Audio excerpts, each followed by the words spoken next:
Hi guys, welcome back to Sapima tutorial. In our lesson today, we want to find the values of t and c in the two diagrams. For the first one, you observe that all the three lines met at the center here at this point. So we call it angle at a point.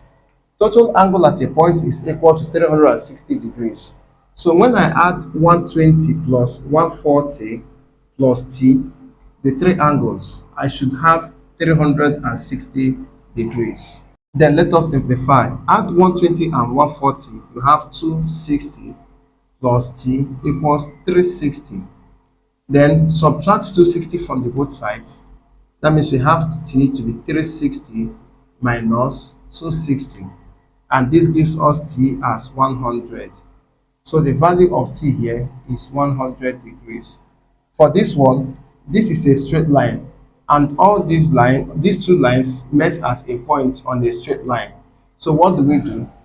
Add the three lines equated to 180, because total angle on a straight line is equal to 180. So I will have 25 plus c plus 75 to be 180.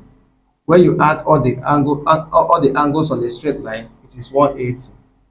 Then adding here and here, 25 and 75, we have 100. So this is going to be c equal to 180 minus 100. So our c will be 80 degrees. So the value here is 80 degrees. Thank you so much for watching. Do well to like this video, share to your friends, and follow for more interesting math tutorials. Bye.